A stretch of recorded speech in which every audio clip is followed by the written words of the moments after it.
block from Holloway. At 17 years old, I was one of those interns working out of his office, riding around in the Luke vans, getting people registered to vote. So I look as Luke as the father of Miami. But Luke, I just want to say I love you and I appreciate you and I'm grateful for you. I'm happy for you. You're proud. Luke Campbell Way, Liberty City, Dade County, 305. Make some noise for Uncle Luke. Everybody that's out here, they're out here because we all got something in common. And what we have in common is we help. We help kids like this. Gil Green helps and inspire. DJ Epps helps and inspire. Devontae Freeman helps and inspire. DJ Khaled helps tremendously inspire. My good friend Stan the Man over there helped. E-Class, who was here, helps and inspire. These guys do a lot of things that you all don't even know. I mean, teach, owns a restaurant, helps and inspire. I mean, that is what it's all about. Yo, what up, y'all? Welcome to another edition of the Uncle Luke Show podcast. I love y'all. Thank you for being here today. Yo, hey, listen, man. Listen, this has been a very, very interesting and very good week. I'm sorry that I did not do a show on Monday. I'm running a campaign, man. I'm in a real tough race. I'm in a tough race with a bunch of career politicians, and you know, I'm out here doing a lot of things. I'm out here doing town hall meetings. I'm out here doing forums. I'm out here knocking on doors. I'm out here in the county, in the BC, baby, Broward County. And that's what we're doing, man. We out here spreading the word, man. But I would like to welcome you all to the show. Everybody on Instagram, Twitter, X, whatever you call it. We're here. You know, we're on Facebook, YouTube, my YouTube channel. I'm just happy to be here, man. You know, it's been a great road, and I'm happy that you all are able to be here to enjoy this moment, because you know, as you know, this world and life is not promised to anybody, and so to be here is a blessing from God, and we need to always be thankful that we're here, and God allows us to be here. And to those who have went and left us and went on to the glory, you know, we know y'all in a better place than being right here. But at the end of the day, I just want to thank you guys for joining us. And I'll start getting the schedule back right. You know, I got an election going on right now. People have ballots. And so what we're doing is chasing ballots right now. Unlike my opponents, we're not chasing ballots by going to seniors' house and telling them that we will bring them a ballot, but we're chasing ballots from the standpoint of calling people up, doing it the traditional, legal way, calling people up, knocking on their doors and say, hey, look, man, I'm Luther Campbell, and I want you to vote for me because these are the things that I'm going to do right here, man. I'm going to do a whole bunch of good stuff for the community, and I would like for you to support my campaign, you know, and that is what we're doing. We're doing it the traditional way, man. We're talking about affordable housing, insurance reform, bringing, you know, at least $250 million of insurance reform so that seniors can be able to help them pay for their insurance. In my district, we're talking about another $1 billion in affordable housing. We're talking about protecting our seniors and protecting our veterans, you know, $250 million, like I say, for subsidies for our seniors and our veterans, you know, another, $5 billion to expand the port, and that's going to create more jobs, you know, and same thing. I got another $100 million for my small businesses. You know, they need assistance, you know, and that way they'll be able to hire more people and take their business to a whole nother level and start new businesses. You know, I got another $150 million for my apprentice trade school tech programs for our kids, because everybody want to know, why? How do we stop the kids from killing each other? How do we get the kids doing some good things in life? And so what am I doing? Our kids get to do what? You know, $150 million in teaching them a trade so they can learn how to build an electric car. You know, they can learn how to function in They can learn a trade. They can learn how to function in this wide world of tech.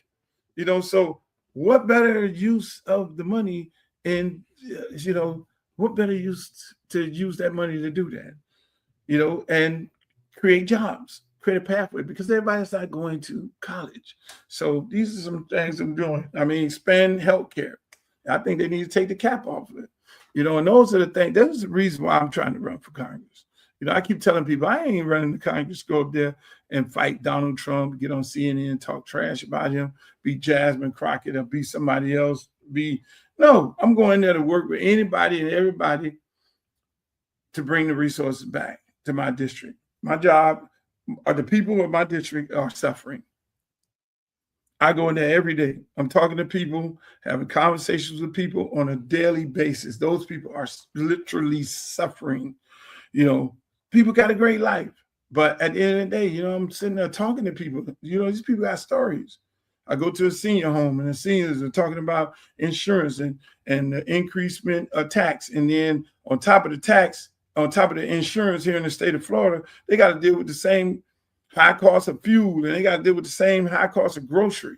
So add that on. The average American don't have to deal with the same thing a Floridian has to deal with, especially a person in my congressional district. So y'all in Illinois, y'all got to deal with gas, and y'all got to deal with grocery prices and eggs and all that going up. You know, here in Florida, we got to deal with tax. The tax is going up out the roof. We have to deal with insurance because we're in a hurricane state. That's double. And then we have to deal with fuel. And then we have to deal with grocery. So we have 3 more different things that we got to deal with as a Floridian to live here. You know, the cost of living is out of control. I mean, hell, you go to Miami Beach and buy a dinner, it's going to cost you about damn near $500 for 2 people on a little date. Those are the things. That's the big difference between us and in Myrtle Beach or us in Macon, Georgia. You know, so we have extra prices that we have to deal with. So yes, you can, all right, well, just move to Macon, Georgia. Or you can say them and say, elect the right person who's going to, yes, understand that, yes, the cost of living here is a lot different than it is in Macon, Georgia. But at the same time, I can then create higher paying jobs to match it up. My seniors can be sitting here, you know, retired. Before they go get a job at Publix, I can ease some of the burdens of what they have to deal with. They got to pay high-ass costs of prescription drugs. They got to pay for high-ass costs of, Medicare and Medicaid ain't covering everything. So they got to get transportation. They got to go from the home. They got houses and stuff like that. They got to pay high-ass rent. They got to pay high-ass taxes. They got to pay high-ass insurance. So these seniors who retired and who have given so much to this economy in this country, they're faced with foreclosure every day. They're depressed. These are the golden years of their life. They're supposed to be chilling right now out there on the corner, out there at the park, at the golf course, at the shuffleboard court, enjoying the their final days. But they're sitting up here depressed. Meanwhile, people are saying, oh, you need to be an experienced politician. Experienced in doing what? Experienced in cheating people? Experienced in keeping people in poverty? Really? Is that what we're doing? That's what I need to be experienced in. Come on, man. But at the end of the day, ladies and gentlemen, I want to welcome you all to the show. That's what I'm out here fighting. I'm out here fighting, and that's the first part of the show. I mean, we talk sports, politics, and entertainment, but right, since we're talking politics right now, we'll stay right here. I did a clip, and it went viral on my Instagram and on my Twitter and my Facebook, where I talk about what they call cheating in an election. And I said, I hate that I got to agree with Donald Trump. I'm not a fan. I'm not a fan of Donald Trump. I think some of the stuff that he says is crazy. But then there are some things that you got to take in consideration and you got to listen. Do I respect the president? Hell yeah, I respect him. He's the president. I tell people elections have consequences. He won the election fair and square. He's the president. So you got to respect that. Whether you like it or not. You sit over here, you want to complain about the conditions that you live in and you didn't vote? Okay, well, you're a part of him being the president. So you got to live with it.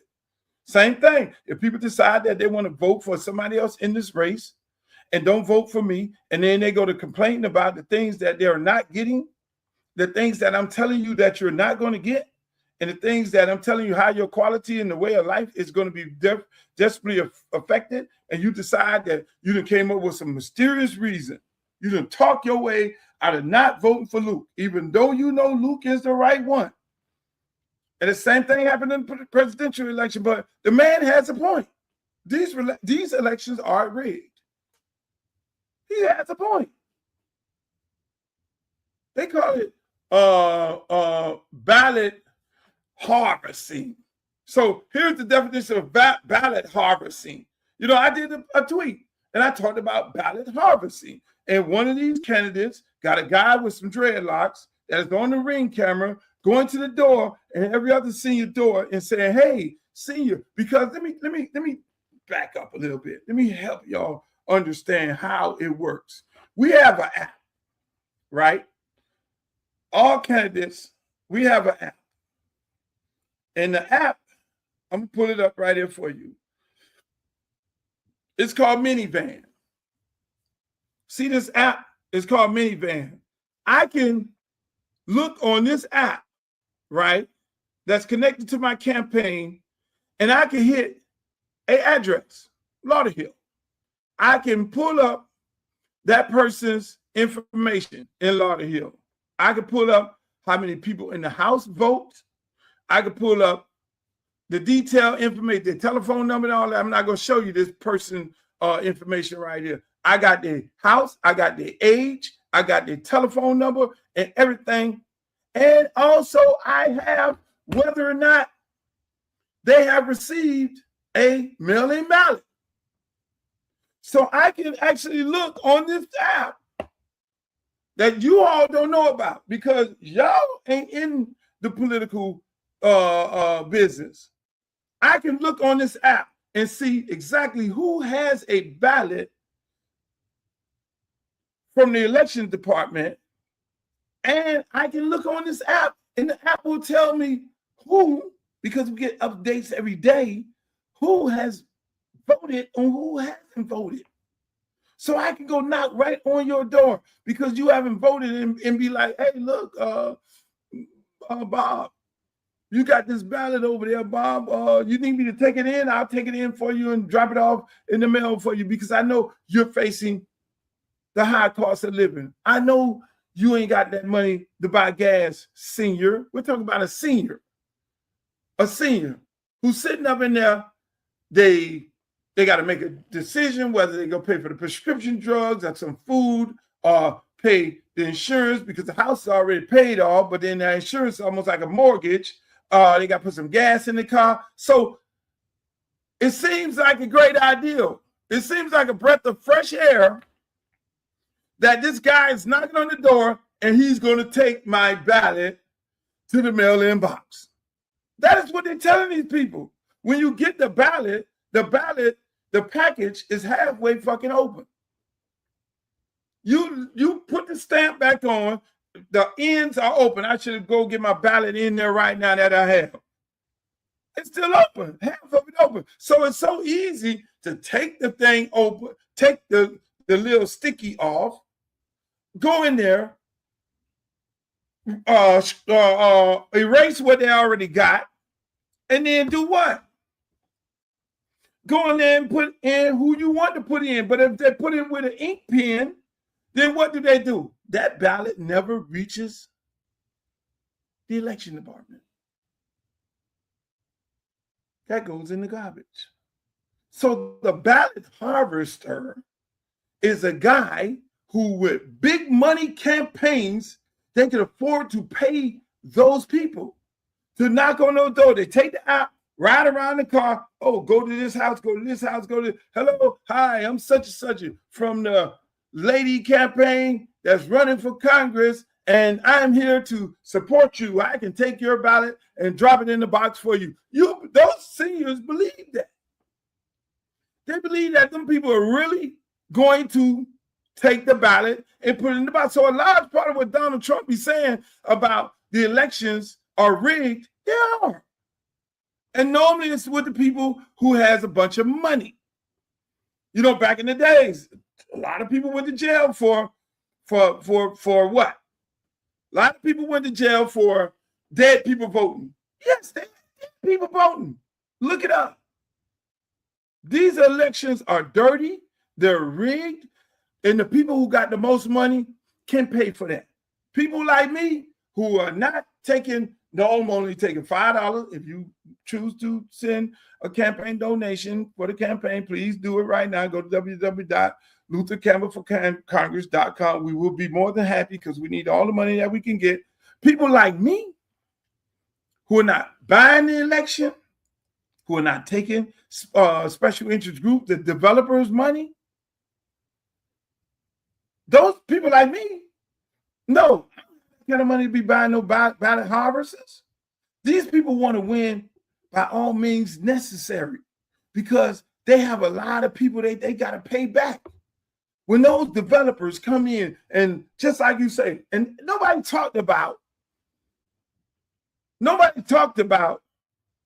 affordable housing. If you notice it, all of a sudden, everybody talking about, yeah, we got $1 billion for affordable housing. They never talked about that until I mentioned it. Until I blew up the numbers and talked about the numbers and put it on my social media and say, my district has $6.7 billion allocated to it.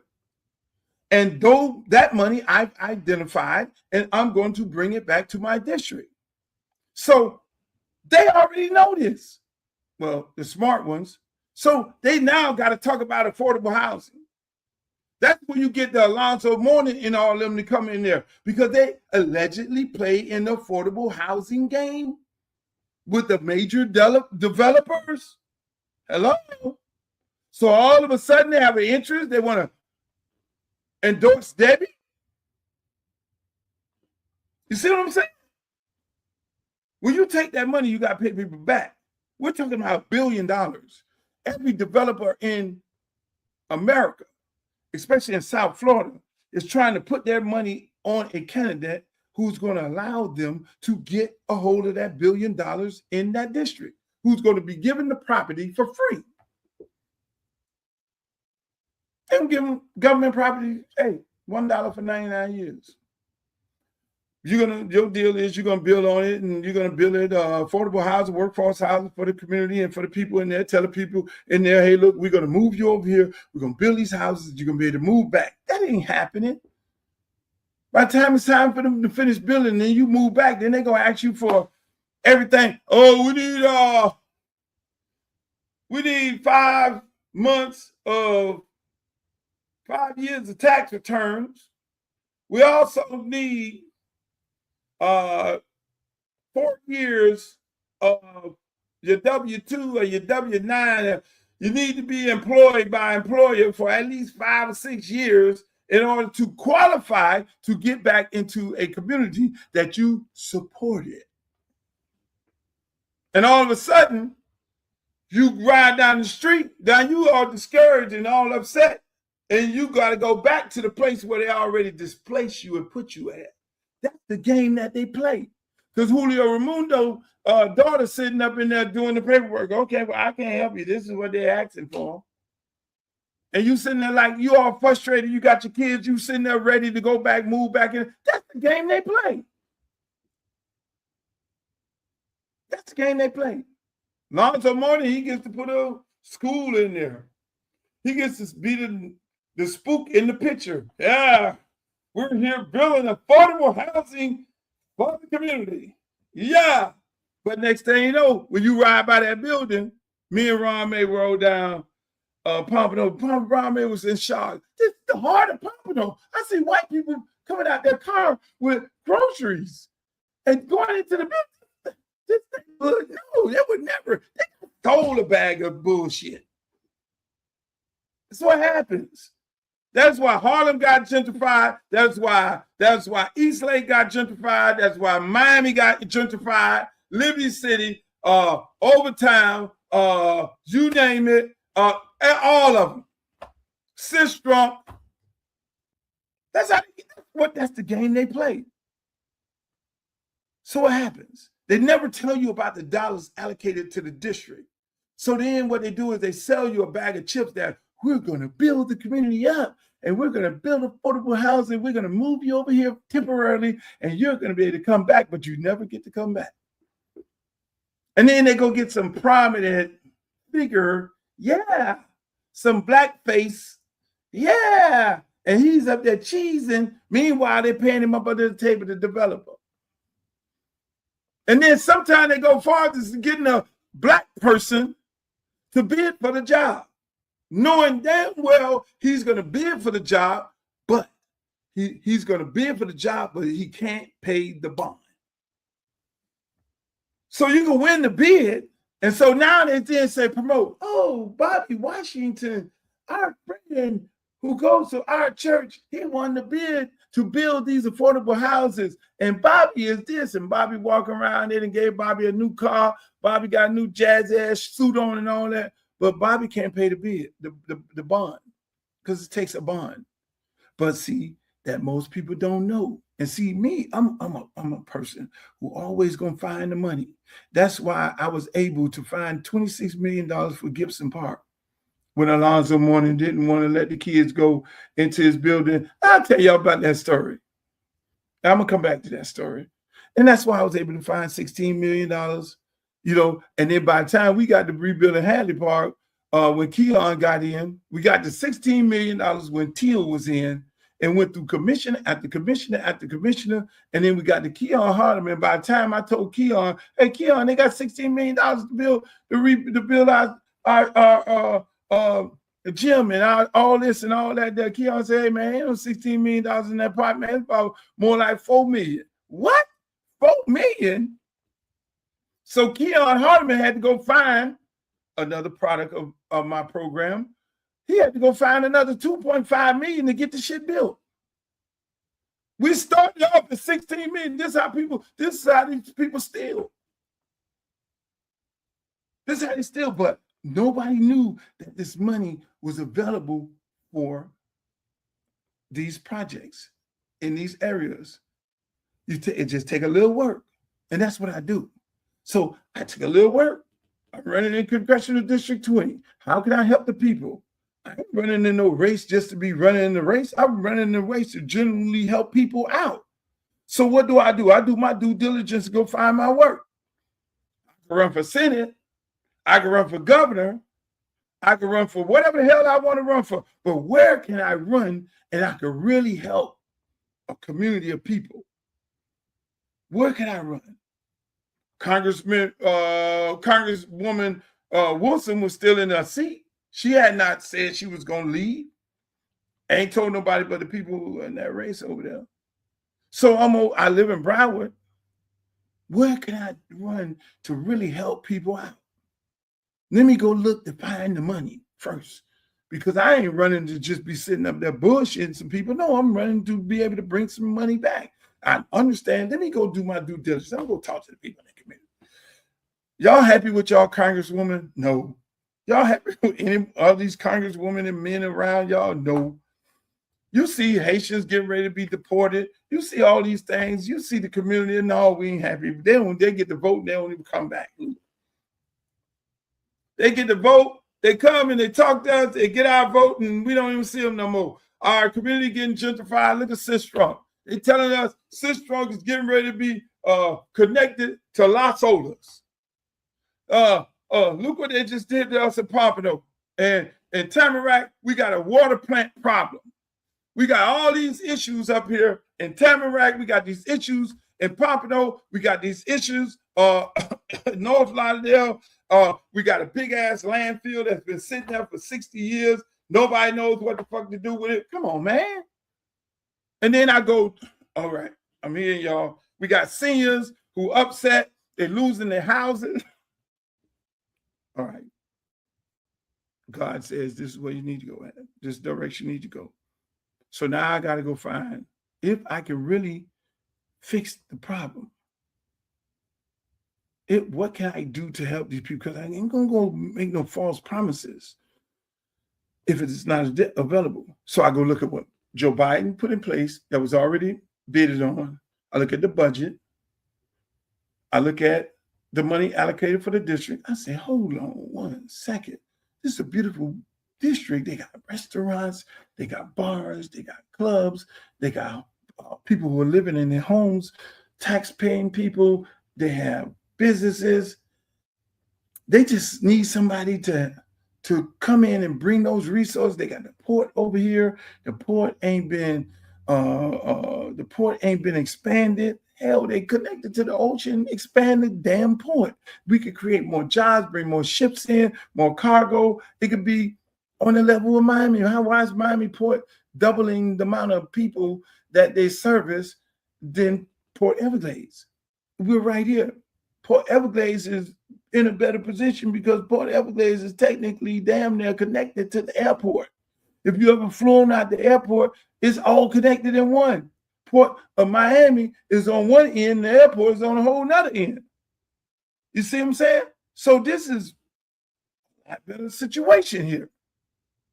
So infrastructure, how much money? Okay, I got $5 billion to expand the port. We got a shortfall of homes.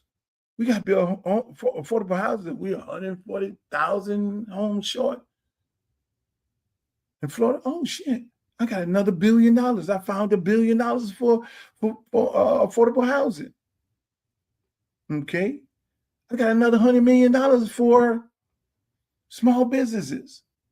Okay, my seniors are facing these high costs of insurance because the insurance out the roof. Okay, so I can create a subsidy. So I got out of the money, I can do $250 million in insurance subsidies to help my seniors and give them some benefits to continue helping them. Okay. So my youth, everybody ain't going to college. Okay, I can create an apprentice trade tech program, another $150 million. I'm going to go in and expand Medicare, Medicaid. I'm going to fight for that shit there and all that there. Hey, look, we're going to do that.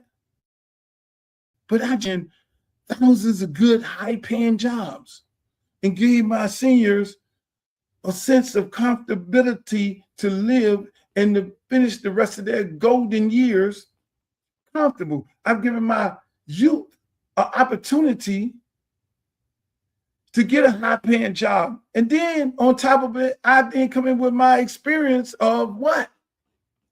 My experience of entertainment.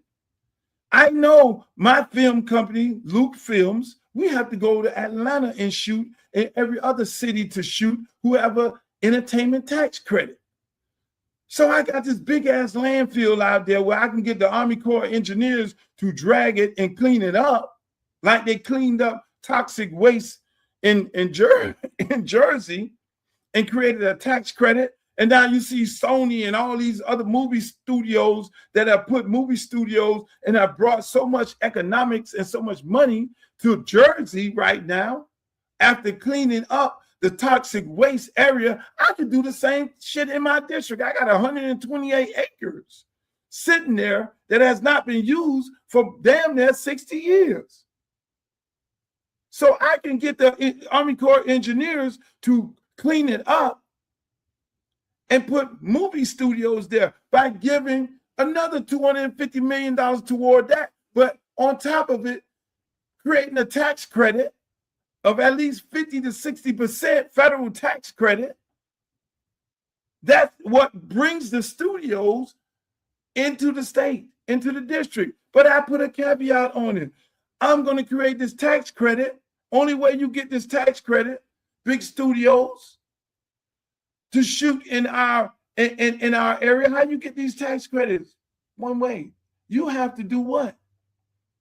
You have to employ the people from my district. The more people you employ from my district, the more of a tax credit you get. The less amount of people you employ in my district, the less amount of tax credit you get. See that? That's just increased more high-paying jobs. I didn't even do the survey for the union. I didn't even do the survey because unions automatically does what? Support these candidates who already got a seat. But there's no individual in this race that's union, I'm SAG anyway, that has a plan to create thousands of union jobs. That's my plan. I'm talking about bringing money to the district and creating resources. So when I look at what these people I'm running against, they have no clue. Their job is not to bring money back into the district. Their job is actually bring the district down. You look at this Debbie lady. She ain't doing nothing no different than what Cohen did in Memphis.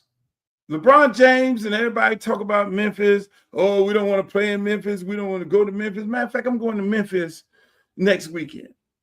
No, everybody got these, Memphis crime, Memphis this. Trump, we're going to send the tanks into Memphis. We're going to clean up the streets of Memphis. Memphis is a beautiful city with beautiful people. Harold Ford Sr. was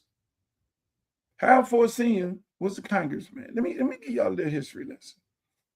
Harold Ford Sr. was a congressman in Memphis.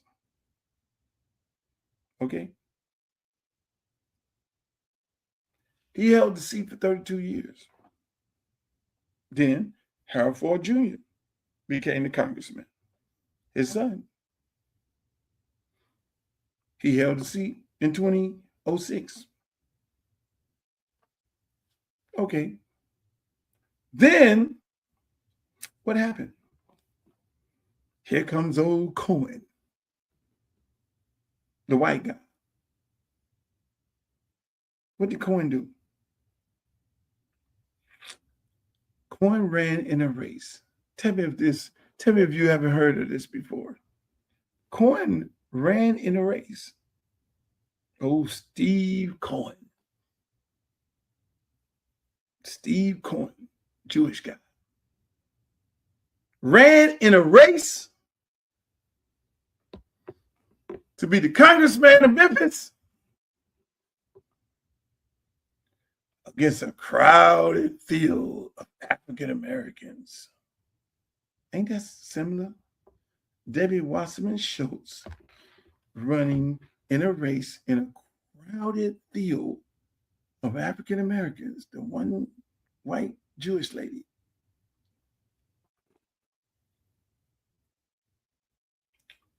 The vote got split. Steve won the race by getting 30% of the vote in Memphis, black ass Memphis. I'm just saying. Steve won because everybody washed out each other. Steve won by winning 31% of the vote. He came in and paid everybody off. Same shit.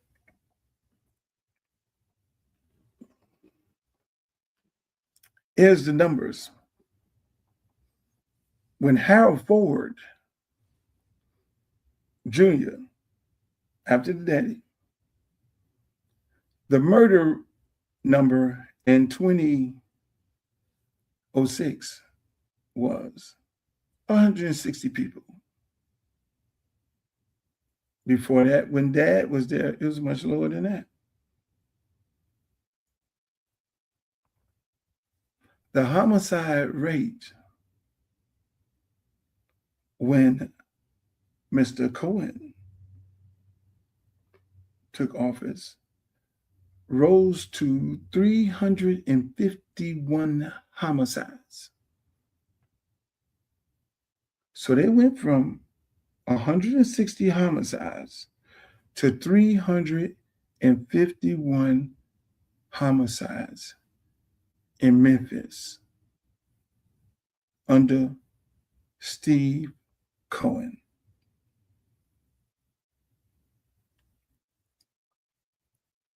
I want you to 160 homicides. Yes, that's a lot. But in 2023, 351 with him as the congressman. So I say to the people of Congressional District 20, it's the same fucking play. It's the same play. And I'm pretty sure Steve got celebrities like Alonzo Mourning to endorse him. I'm sure Steve got the Congressional Black Caucus to stand down because the white part of the Democratic Party is the one who controls the Black Caucus, because that's why they raise more money than the Republican Party, because they got to put money into campaigns, their own campaign and the campaign of their handpicked Black congressional members. So they can go take a Black seat anytime they want. So it's in old Steve Cohen. So when people like my good friend LeBron James and everybody else who want to talk all this trash about Memphis, you got to look at where Memphis was at and where it is now. Memphis is a beautiful city with a beautiful town, beautiful people in it. Crime only occurs when there's a lack thereof, when people are fighting for survival, and then they start doing criminal things.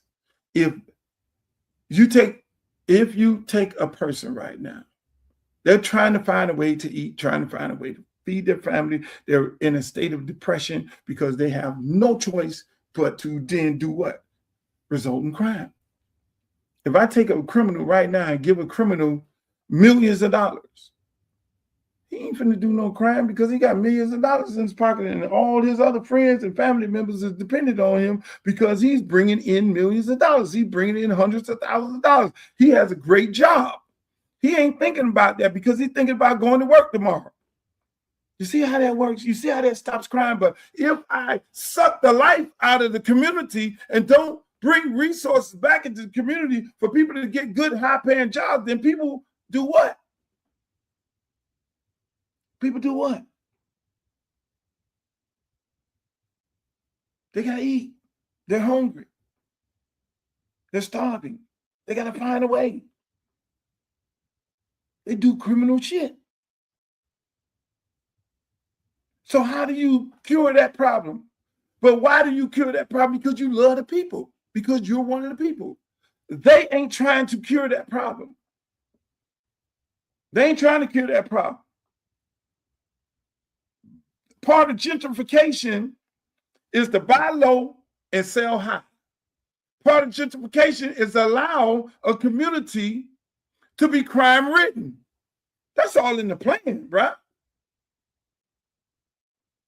It's allow the community to have high crime, so when your mother left the house to you, and you got your new wife and your daughter and your son, and y'all got this house that y'all grew up in, lived in there all your life. It wasn't like this when you grew up in the neighborhood. Now the police got chased. People next door, they done rented the house out, and they got people going crazy, and they got high-speed chases, and they robbing the neighbors. And when you come out with the grocery, you got to have your gun, protect yourself and your family. You got to put barbed wires on your fence. You got a cage up in the house like you're in prison. And then the neighbor gets shot because the son was sitting on the porch and the dude was walking by, and they just shot up the whole house, and grandma got shot, and the baby got shot. Then the little Julio Raimundo come knock on your door. Hey, I'll give you cash money for your house. Then you and your wife, who you was giving that home to, y'all sitting there at the kitchen table trying to make an executive decision. Do we stay here or do we take this cash? Because every day we have somebody come knocking on our door, telling me they want to buy this house for cash. Now they bought all the houses in the neighborhood for cash. Then they send code enforcement in. We have taken control of the community. We've purchased 80% of the houses. Now the law enforcement start doing law enforcement shit. Going into those houses, those criminals, and putting those criminals in jail and seizing their property. And all of a sudden, they open up a Starbucks. What they used to say when the black people used to come into the community, they used to say, oh, there go the neighborhood. Black people are moving in, but there go the neighborhood when Starbucks open. Now, all of a sudden, you go to the grocery store and you look at the community that you grew up in, and you got white people walking the dog, and they go into the park and all this shit. You're like, what happened? Well, that's what happened. Then you got these buildings being built by the developers because the money is allocated to that district and that community. And they then took over the building, and ain't nobody in the building that look like you. How did that happen? Not on my watch. So I'm here to tell you, that is why I'm running for Congress. That's why they don't like me. Democratic Party don't like me.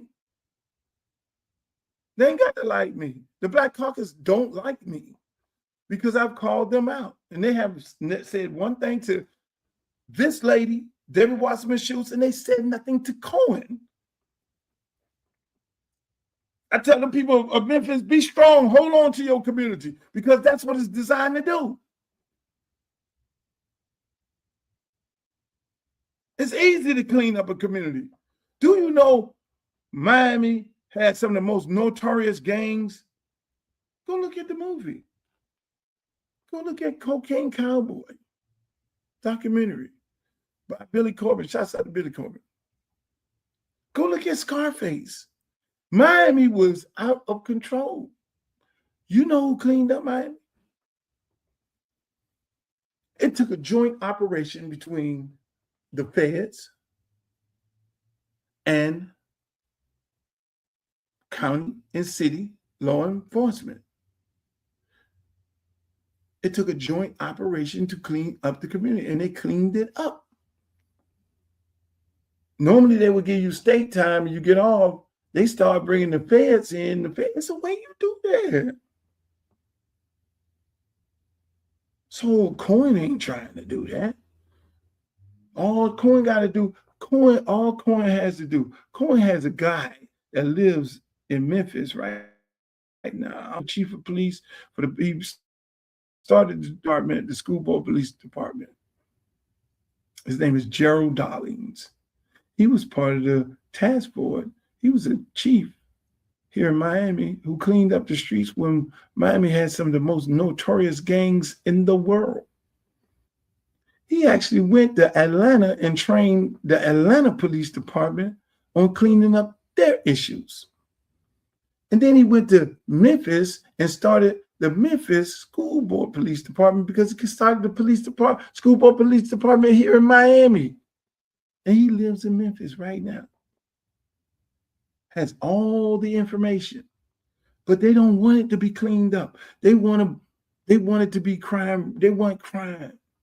But them people in Memphis ain't going for it because they've been doing it for the longest. They're not going to bring the federal resources in there. It's the money is allocated to Memphis because it is a blighted community. Some of the parts of Memphis, a lot of parts of Memphis is beautiful now. Drop dead gorgeous, 5-star, everything. So don't believe what you saw in the video and all that. But they don't want to bring the resources in there. And that's what happens when you get bad representation. So Debbie Wasserman Schultz is doing the same thing that Steve Cohen did in Memphis. She's trying to do in Congressional District 20, but it's up to the people. Y'all go for that shit. You're going to get the same thing. They're going to finish the gentrification program. That money going towards affordable housing ain't going to be for the people of Broward County. They ain't going to give the seniors insurance relief because they want the seniors to die off and move and go somewhere else. They want the people to move and go somewhere else, and they want to take over their houses. They're not going to expand the port to create no high-paying jobs because that's too much. Like, you ain't going to leave now because you're making a lot of money and you got to go to your job, your good job at the port. They are not going to give money to a small business because you ain't going to go nowhere. Hell, Kodak Black just bought a whole strip mall in Pompano, and he can't even get it open because his strip mall is not a part of their plan moving forward. He want to build bowling alleys. He got all kind of stuff, increase jobs, small businesses for Black people in his strip mall. He purchased a strip mall here in America, and he can't even open it because he's not a part of the plan. The whole plan, they have plans already set up saying, okay, this is going to be white and right. And the Black people, we're going to move their ass up out of here. So they're not going to give money to small businesses like me. They're not going to teach these kids a trade. They want these kids to continue leaving high school, not going to college, and finding their way to go to jail because the prisons are privatized like the schools. Hello? I'm fighting the oppressor. I'm the oppressor fighter in this election.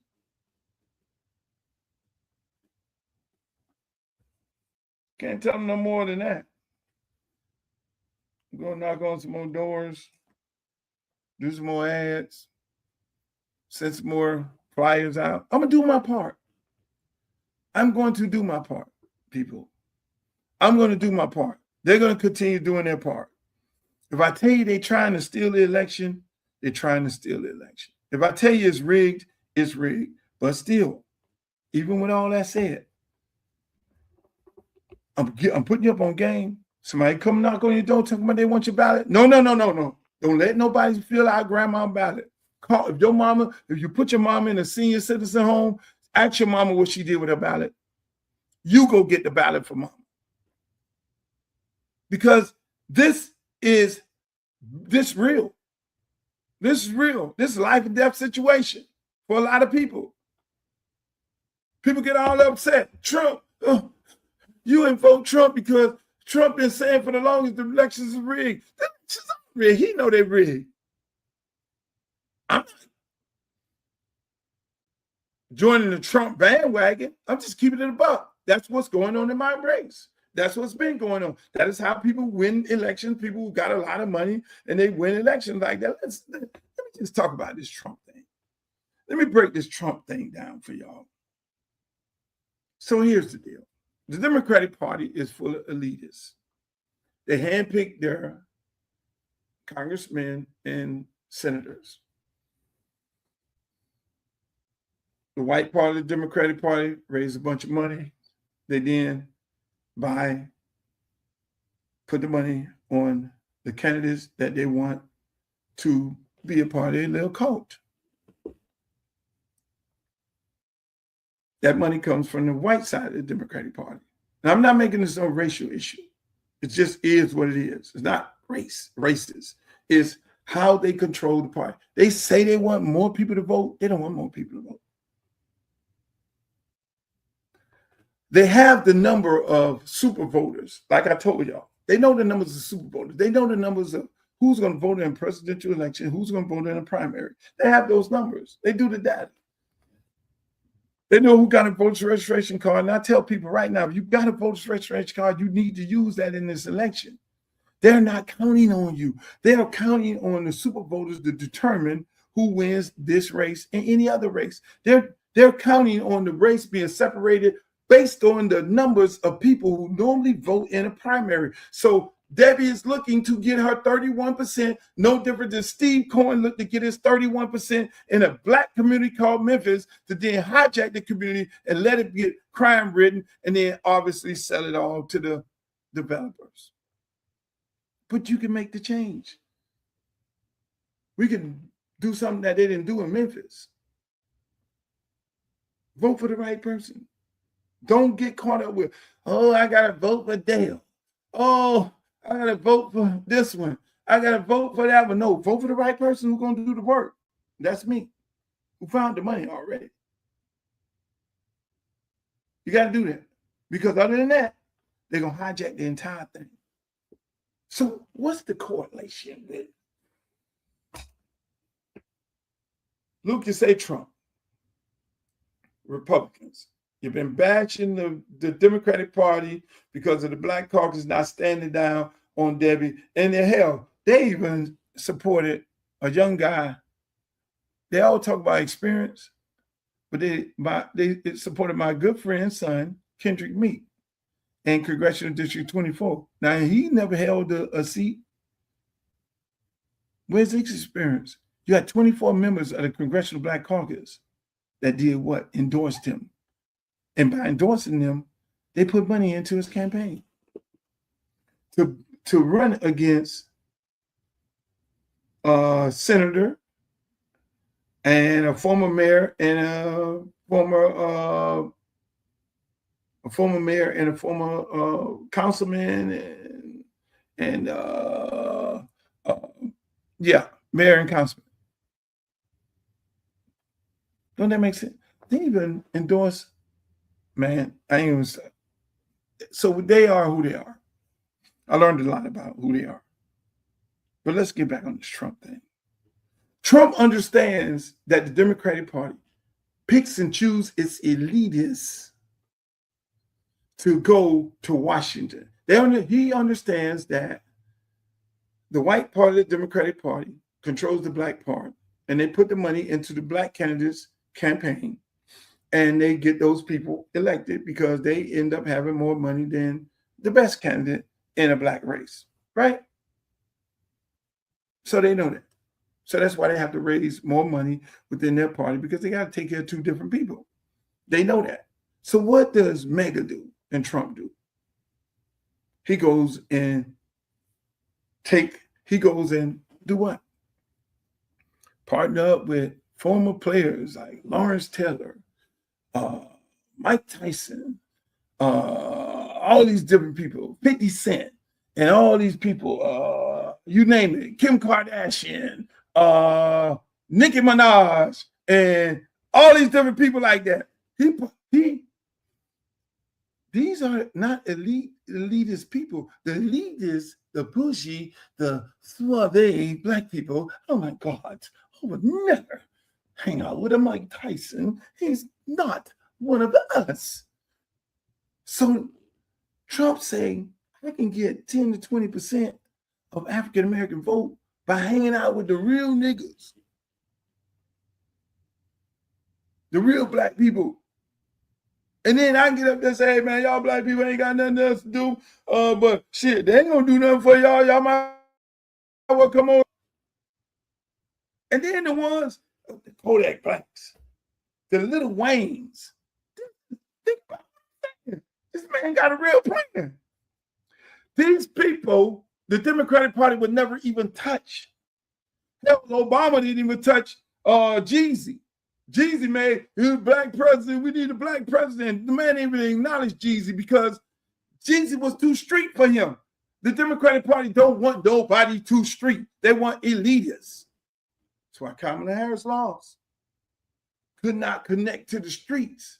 The Democratic Party cannot connect to the streets.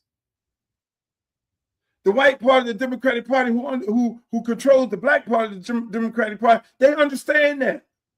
So when nobody talks about we need more people to vote because we need to win the election. Hell, the Electoral College controls that. Ain't no popular vote wins the election. They don't want new voters to come into the election because they can't control them. If I have a group of people that I can control and I can get people in office, when I want to get them in office, I can look at the data and say, this is the super voter that I can get connected to. I know what they like. I know what they want. I can harvest their ballots. They don't want no new people. They're not singing like the Drake song, no new friends. So Trump and them boys say, you know what? We're going to get the people, the black people who've been left behind. We're going to partner up with the people that they would never partner up with. That's why they don't support Luther Campbell, because I'm not no elitist. I'm not one of the elites. I'm one of the handpicks. I'm a capital N. I'm not the one to be controlled. So they sitting up there, they can't get me like they got Ice Cube because I did too much in my community. I stand on principle. I went to the Supreme Court. The leaders run their mouth, oh, loot this, loot that. No, they don't mess with people like us. But that's why Trump extended himself. Hey, Kodak Black, come on over here. I'll get you a pardon. Hey, Lil Wayne, I'll get you a pardon. Hey, Nicki Minaj, I'll get you some citizenship. Hey, Mike Tyson, you my homeboy. And then the ones, 50 Cent, I fuck with you. Then the ones that. So, well, hey, old Trumpy, I can't come out there and really just go out there and be talking about I support you like that and go sit up there with you like that. Okay, man, I'll get my crypto people to hire you. As long as you just don't come out against me. But my crypto people hire you, you're going to get a little bit of backlash. Hello? So the mega party have identified the fact that the real people, there's a large amount of African Americans who African Americans love and respect and gravitate to, Kanye West and all. They sit there and say, oh, I see what's going on. We're gonna get the brothers and sisters in the African American community who relate more to the people of the African American community. They relate more to the people of the African American community because it is only so many bougie and elitists in the African American community because those bougie and elite people can't relate to those people in the community. That's the game being played. Games people play night or day. And that's where we're at in this party. That's where we're at. So what's the solution? The solution is the people of this district vote me in. I will be definitely the odd bod. I'll be the guy that'll go in and work with Republicans and Democrats because I will be the guy that I will not be on their agenda. I will be on the people's agenda. I will be there to fight to bring resources to my community. I will be there to go sit up there with Donald Trump and have a conversation with him about rigged elections and what people need to do to fix these rigged up ass elections. And at the same time, talk about how much money that we're going to bring into Congressional District 20. I'll be having a conversation with him and Marco Rubio and what Haitians we need to get and give citizenship to and not deport these people because you're going to crash the economy and the field out there and the everything in Belglaze and Polkey and the service industry. Let's have a common sense approach to this. That man ain't gonna talk to neither one. He ain't talking to no Debbie. He ain't talking to no Sheila. He gonna do everything in his power to prevent them career politicians from getting anything because they've sat on the TV and talked all kinds of shit to this man and he don't like them. They're too soft. The other boy, too young. So your vote for those people are a wasted vote.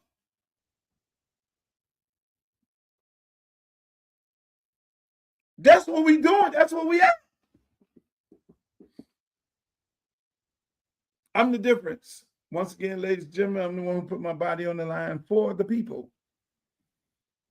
Just like I did when I went to the Supreme Court fighting for free speech for hip-hop industry so that these hip-hop artists could say what they're saying on records right now today. If I lose any one of those two cases, parody would have been done. No more Saturday Night Live comedians would not be able to say or imitate anybody that they're saying. What you have in intellectual property laws on the internet because of me, if it wasn't for me, you wouldn't be able to do and say the things that you're doing and saying on the internet right now. So my parody case was bigger than that. You're talking about the fighter. That's why it's hard for them to create this narrative, nasty narrative about me. I'm swinging and hitting. So I'm going to be all right. My job is to say I can help this community, and my job is to say I tried. Now you give me the job, I'm gonna work my ass off and do just what I did with every other organizations that I went. I went to Miami Edison. They had no football field, no locker room. I redid that. $3.5 million invested. They said we needed another park over there at Gibson Park because Alonzo Mourning would not let the kids play in his OYC gymnasium. He would not let the kids of the Overtown community and Ben Hanks and Emmanuel Washington and Rudolph and Chung called me up and say, man, this man won't let us in the gymnasium. That is why people ask, why Luke messing with Alonzo Mourning? Because Alonzo Mourning decided he wanted to get in this race and endorse Debbie Wasserman Schultz. That is why I'm going after. Look, me and him had this argument. Go look up my article. I did an article in the Miami New Times many, many years ago when those guys called me up, when Emmanuel Washington and Ben Hanks called me up and said, this man ain't letting the kids of Overtown go in his brand new gymnasium. What can we do? I went to Joe Ariola, who was the commissioner, not the commissioner, but the city manager at the time. And I say, Joe Ariola, this man ain't letting the people in there. Y'all co-sponsored and build half of that building. He said, we don't have no control over the building. He said, Luke, what I got is $26 million. He said, I identified the money. He said, yes, we got $26 million. We could rebuild Gibson Park, the pool, and we could build a damn gymnasium. If you ride right now to Gibson Park, you will see the OYC building, and you'll see another gymnasium, and you'll see a Gibson Park gymnasium on the same location. Make that make sense. You're supposed to be the big time fucking basketball player that cares about the community, uses the community name, but you would not allow them black kids in that neighborhood to go in that building because you brought kids in that look black from those elite areas in Miami to say, oh, my child plays basketball at the Overtown Youth Center in Overtown. My child is a part of the Overtown Youth Center. And he's a part of the black culture. Even though my son is black, but he goes to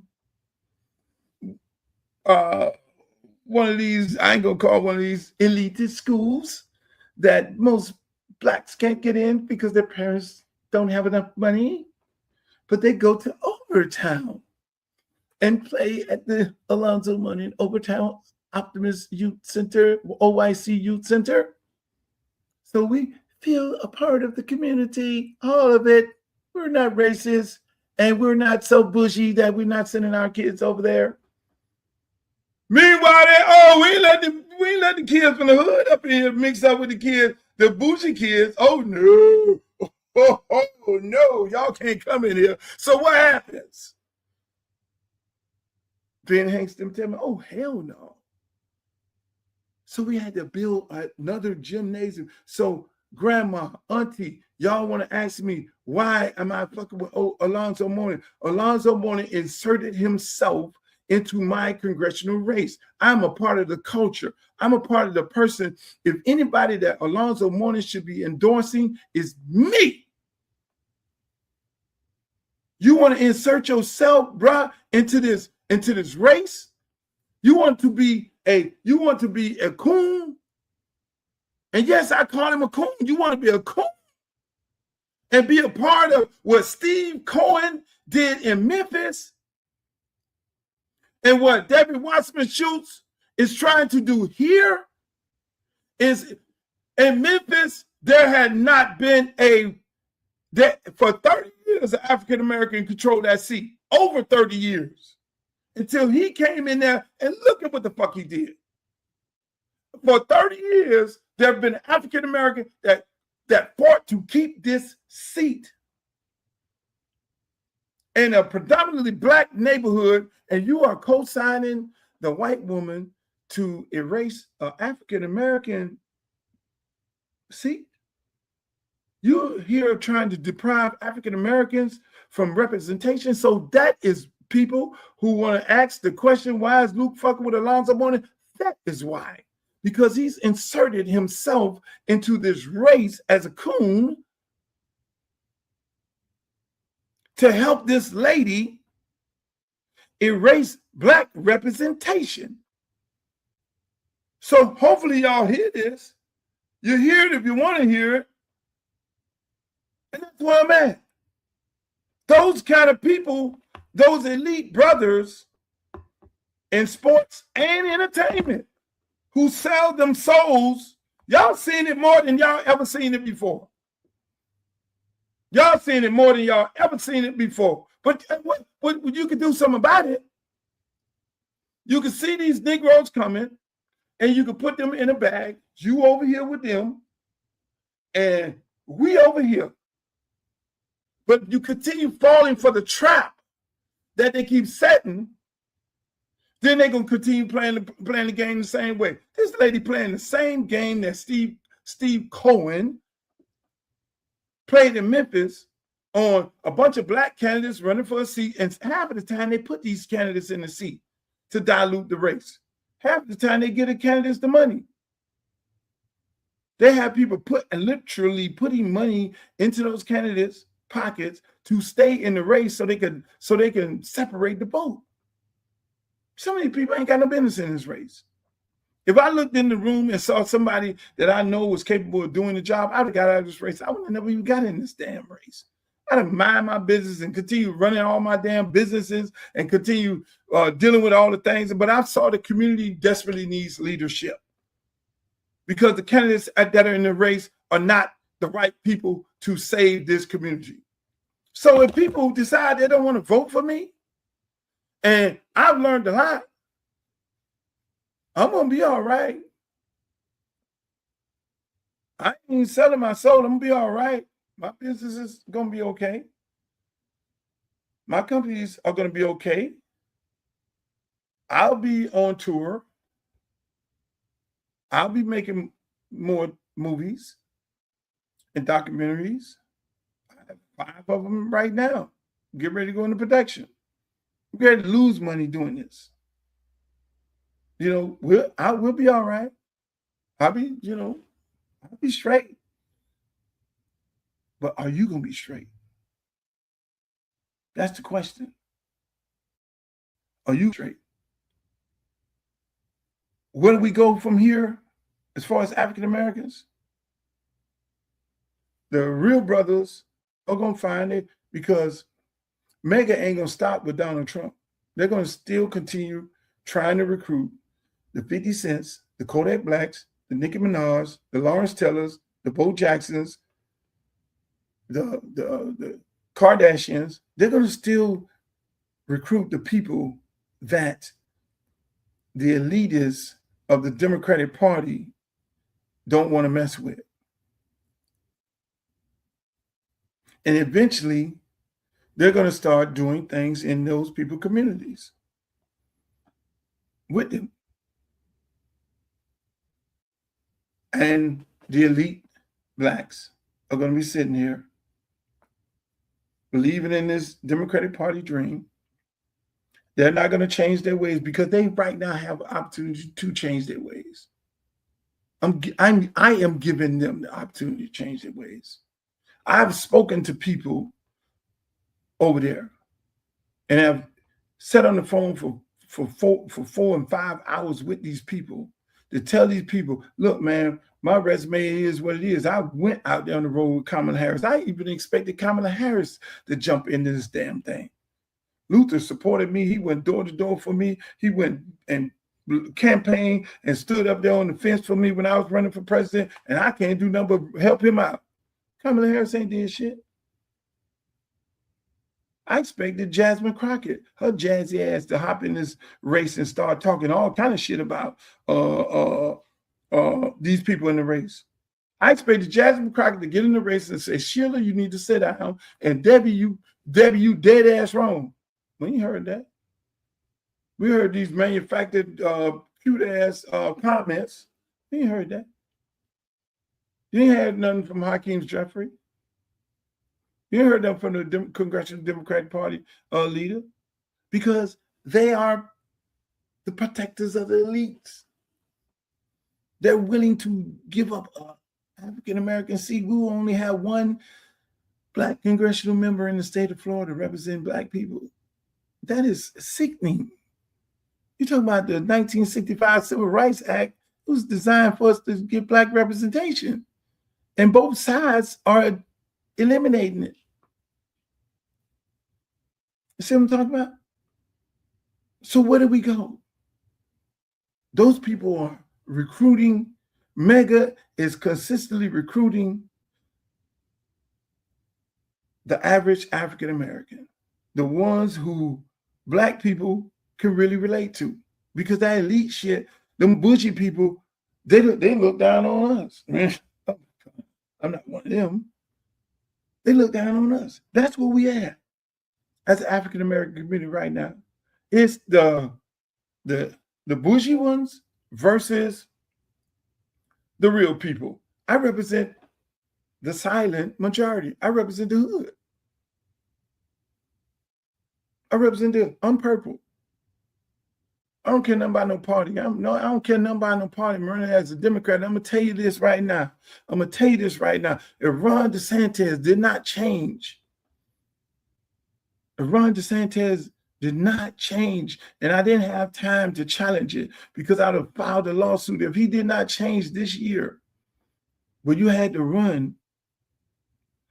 You had to be, in order to run in a party, you had to be in a party for 365 days, which is a whole year.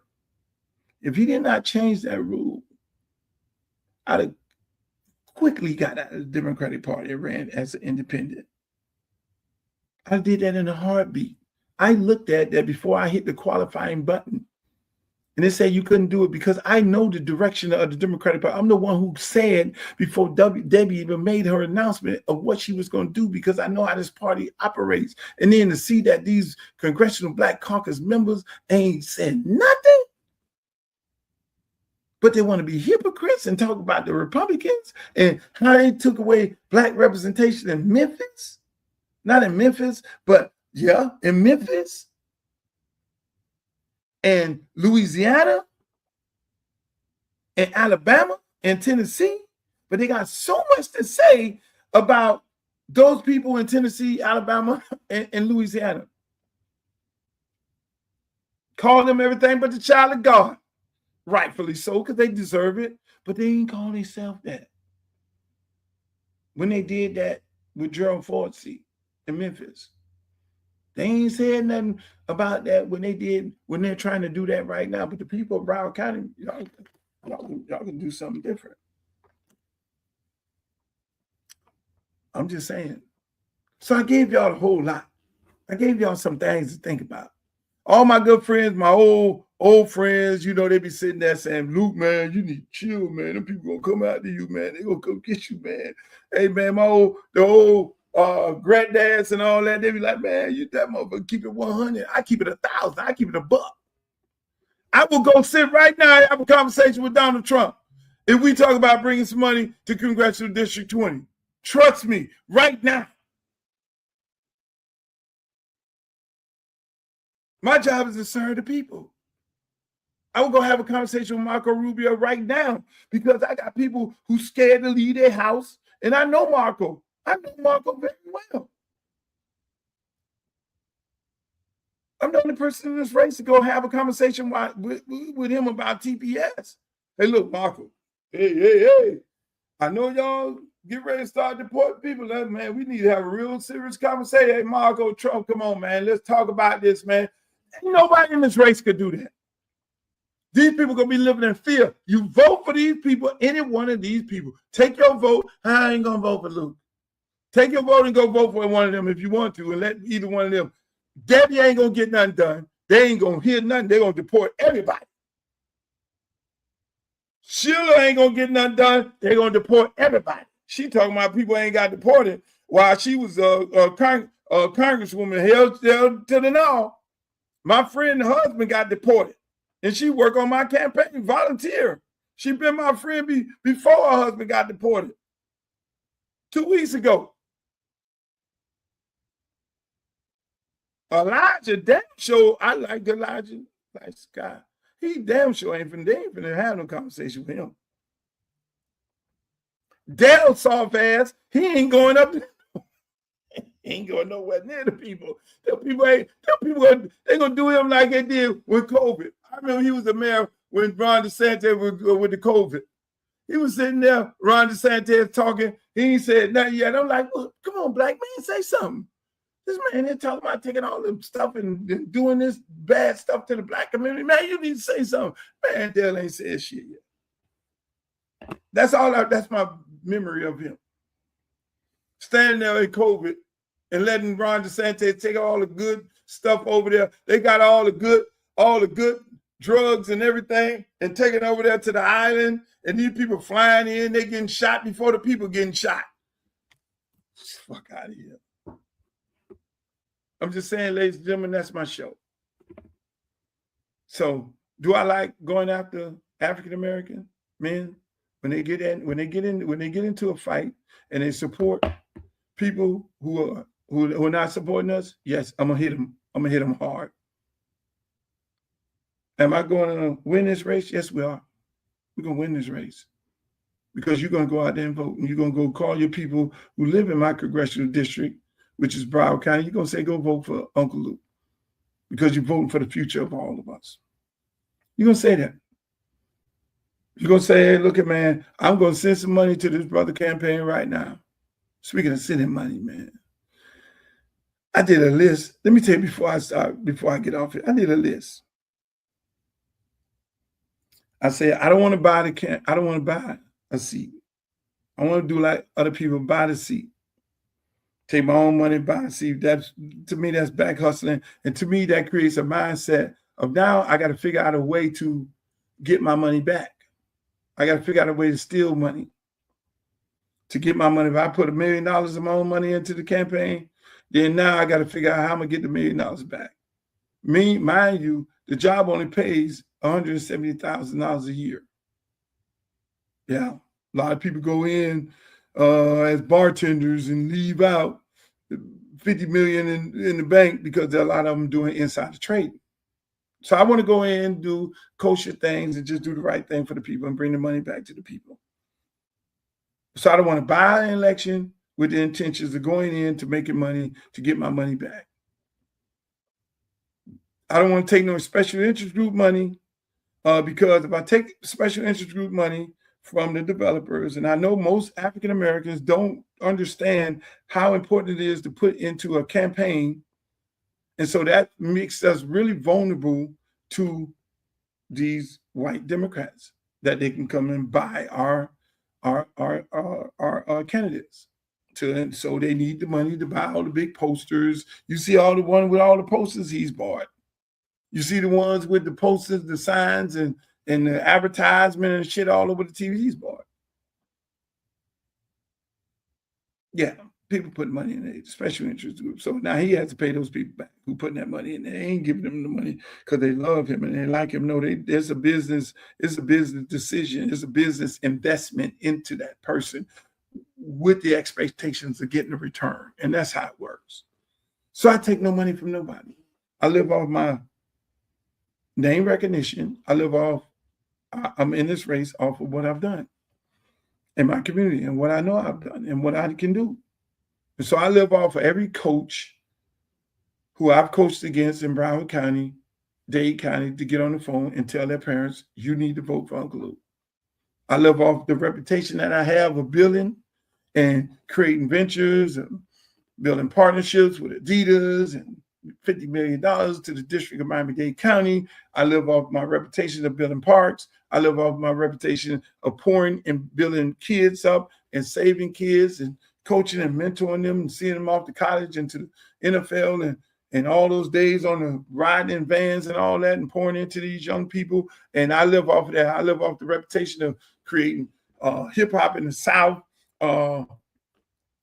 taking Pit Bull off the street and taking Trick Daddy, who just came out of prison, and help mentoring them, putting them on records. And now they're multimillionaires doing big things in H-Town and JT Money and Poison Clan and all these people. And then the guys who work behind the scene who are owning big companies like Teach with House and Mac, and Nikki and her brother doing festivals and all these things like that, and Jeff Sanchez working for the NBA Entertainment. My good friend Wendell Haskin has Original T. I look at all those things that I've created and more. And so when I look at my resume and they say, oh, we got streets named after you, we got stadiums named after you, you can go and rest and you can go and chill for the rest of your life because you have a legacy. I have a legacy and I have a name.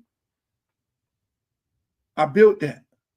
And those are the things that I want to build in my congressional district. And I will bring those things. A dude told me today, man, you just need to do an aerial shot.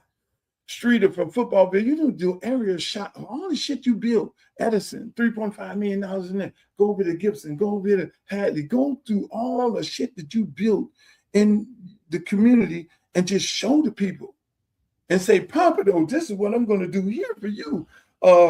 Lordy, this is what I'm going to do here for you. Tamarack. It's hard to do that because I've done so much. I expect the people to do that research. I'm not going to buy an election. I'm not going to do that. I'm going to expect people to do the research and say, look, man, I'm going to vote for this dude right here because this dude is real. This dude going to get shit done. Because everywhere he's been, he's gotten shit done. And he does it on a 5-star level. And so we would be honored to have this guy work over here for us for the next 4 or 6 years. And if you don't, he gets somebody else, that's fine. I'll be all right. Be chilling. Hey, at least I will be able to say to myself, I tried. Because I can't sleep at night when there are things that I know I can help fix. And I'm not one of those people who sit on the couch and not try to help. Anything that I've ever got into, I try to help kids. I did that for over 35 years. I didn't have to do that. I could do just like every other rapper, be on a yacht, hanging out on the boat and swimming in the French Riviera. No, that's not me. I'm a helper. My mom taught me that. They do the same thing. So that's why all these things I built, and that's why they put my name on all these things. So I'm a helper. I mean, hell, I saw a little rapper Pitbull rapping on the battle tape. Let me get him over here. I help. So the guy called me up and said, man, my son coming out of prison, man. I help. Come stay with me, Trick Daddy. Trick Daddy stayed with me. You think I knew he was going to be Pitbull? You think I knew he was going to be Trick Daddy? No, I was helping young men fulfill a dream that they had and helping them get a career. Same thing with JT Money. So I love their careers. I love Devontae Freeman's career. I love Amari Cooper's career. I love Artie Burns' career. I love Levante Davis' career, who came through our program. I love Duke Johnson's career. I love Carlton Davis' career. I love Emmett Wright's career. I love Bashan's career. I love Wayne Times, him and his brother, police officer. I love all my kids. I love Charles Gaines Jr., who's out there coaching right now. I love all my kids' career. I love the things that Telly Lockett is doing. I love the things that Chris Perkins is doing at FAU as a coach. I love all these people and the things that they're doing. I love just being around them and them inspiring me and helping me, and I'm helping them. So I'm okay. But I want to continue helping more people in a major way.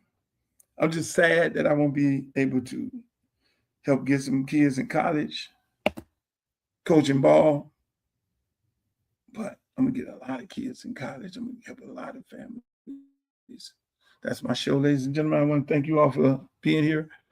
I'm going to go knock on some doors. We're going to have some creative events when it's, if you got a ballot right now, take that ballot and vote for yours truly, Uncle Luke. I was going talk about some other things on it, but I had to deal with the issue at hand. I know I'm going viral in a couple of different situations. Hopefully I address those things right here. Shouts out to my girl, Glow. I love you as usual, as always, and everybody who's in the chat. I love you guys. We do rebroadcast this show after it's played at 5 o'clock.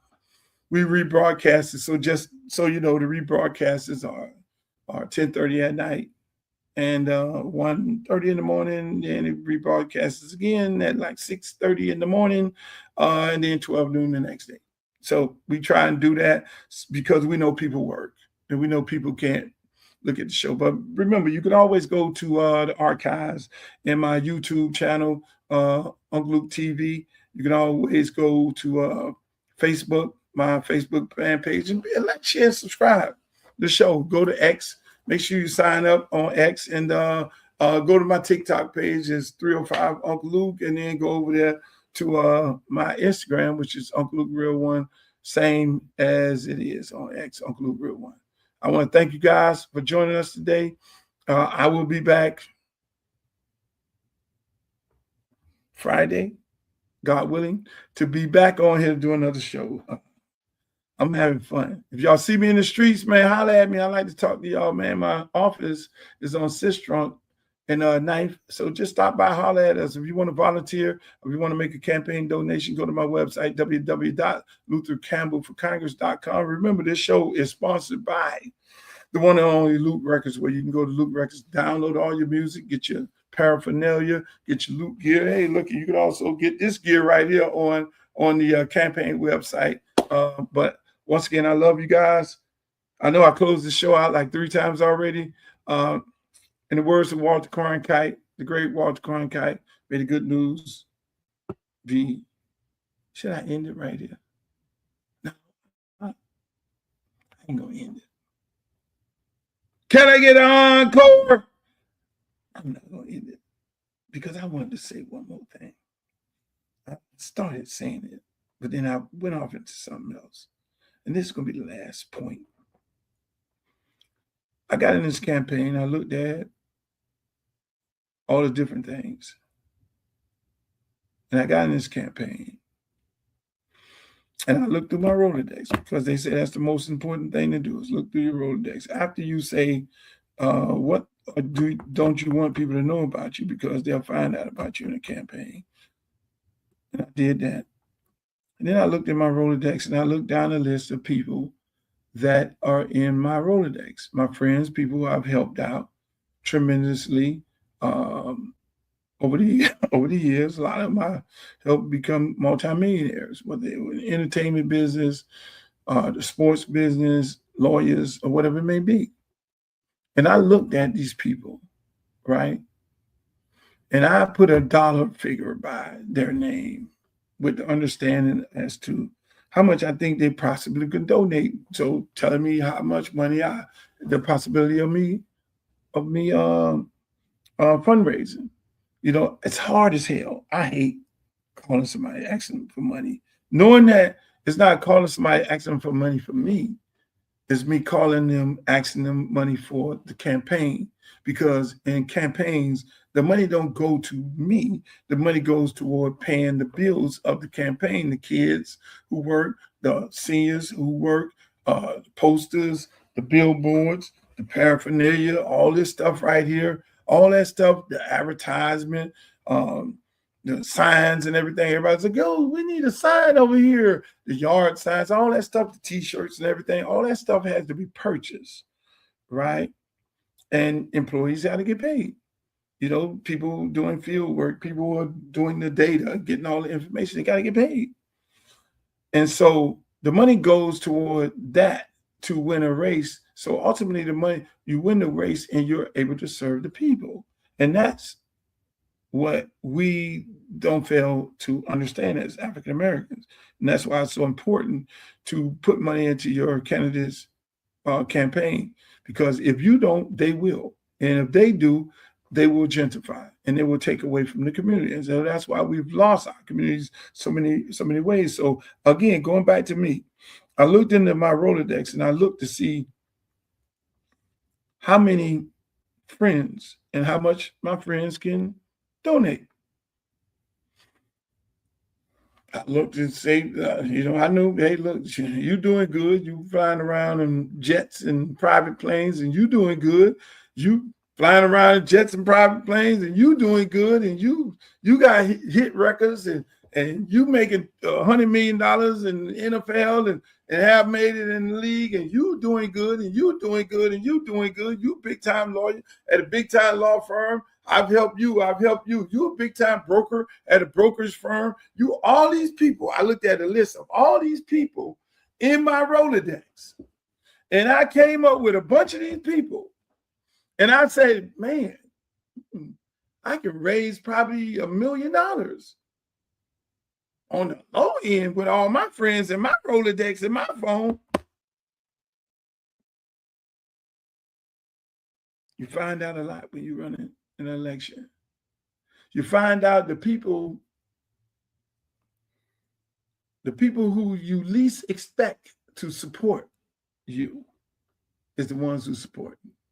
You find out the people who you picked up in cars and literally left your family to help them get a better opportunity and create a better life for themselves, and if you've helped them make millions of dollars, can't be found. Send them a text, they don't respond. But they're always calling you for help. They call you when they were young. They call you when they got old because they want that Luke information. The people who, you like, man, I know you're going to have your artists call up, man, and send them drop. No drop. Man, you can make a campaign donation? No campaign donation. And a lot of them people be like, yo, man, they see me doing something big with the kids and all that, man, let me know, man. Come and be a part of helping out, man. Man, put me in, man. I want to do some of these things, man, with you, the things that you be doing. And then you call them up. Hey, man, can you make a campaign donation? No dice.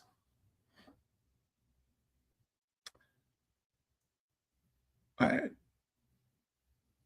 Edgerrin James, Warren Sapp, the only athletes, I think, that has made a donation of all the athletes that I've touched. One of the biggest donors in this campaign is Rick Ross and his sister.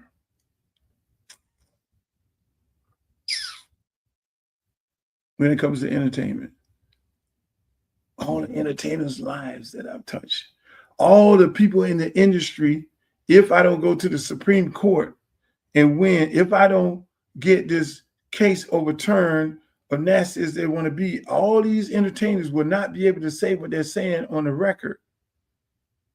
And they're reaping the benefits of me making that sacrifice, like I'm making another sacrifice, can't be found. You would think they would be pouring all the money they can pour into this campaign. Can't be found. Hey, I'll call you back. I want y'all to know that, because it's a lesson in that. It's a lesson in that. You don't know who your real friends are. You'll find out who your real friends are when you go into an endeavor similar to this, and then you find out when this election is over, win, lose, or draw. I'm going to take this phone. I'm going to take that list of people who made campaign donations in my campaign, because I help a lot of people. All I do is help people, mentor people. I'm going to take this phone. I'm going to take this phone, and it's going to be completely shut down forever with this number. I'm going to get a new number. I'm going to look at that list of people who made campaign donations, and those are the people who I'm going to send my number to, and I'm going to tell them people, do not, under no circumstances, give my number to anybody, because it's really eye-opening. Mike Gardner right there. Big Teach right there. Stan the Man right there. My brother Wes right there.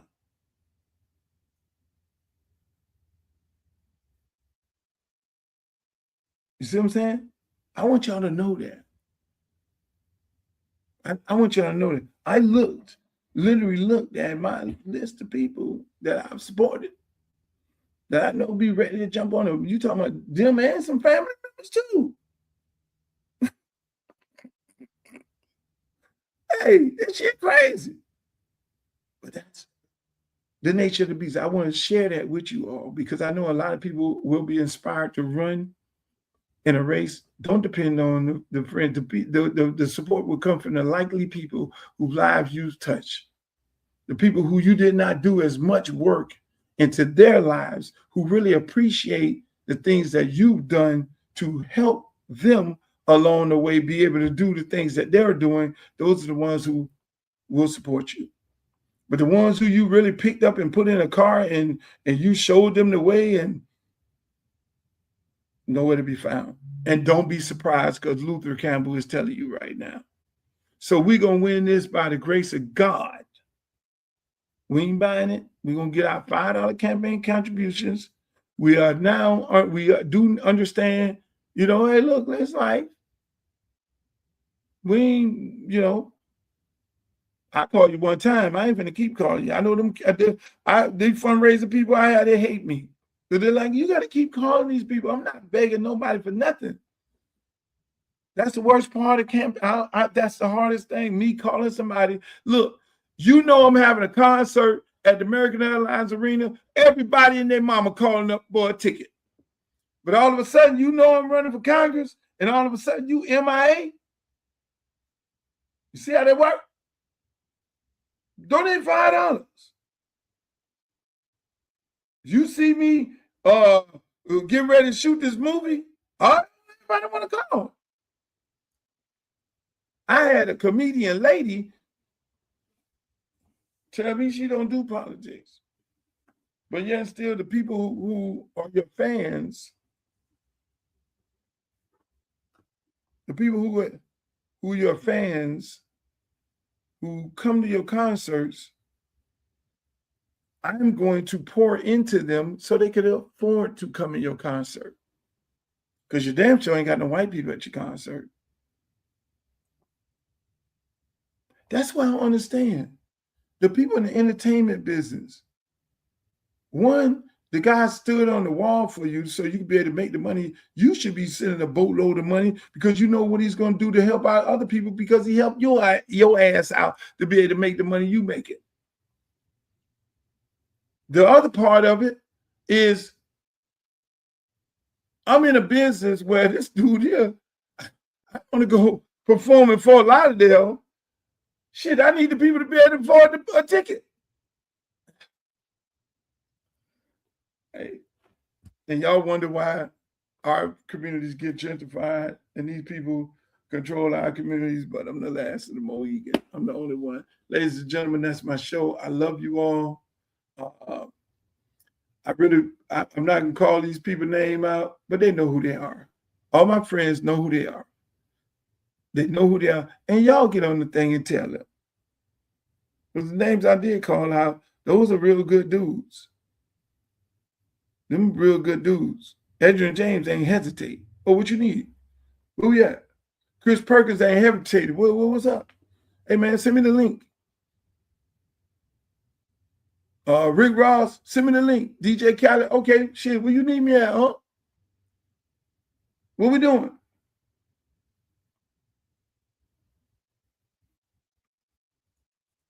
Trina, hey, what you need me to do? Okay. Trick Daddy, what you need me to do, huh? We here, CEO. Yeah, hey. That's my show, ladies and gentlemen. In the words of Walter Cronkite, may the good news be yours. Peace. The next great congressman from the state of Florida, and his name will be Luther Campbell. I'm civil rights attorney Ben Crump, often referred to as Black America's Attorney General. I grew up in Fort Lauderdale, Florida, went to high school at South Plantation High School, My dad still lives in Parkway. We want to make sure we have a strong advocate from our community who understands our culture to go fight for us in the United States Congress. So make sure you go vote for Uncle Luke Campbell for Congress on August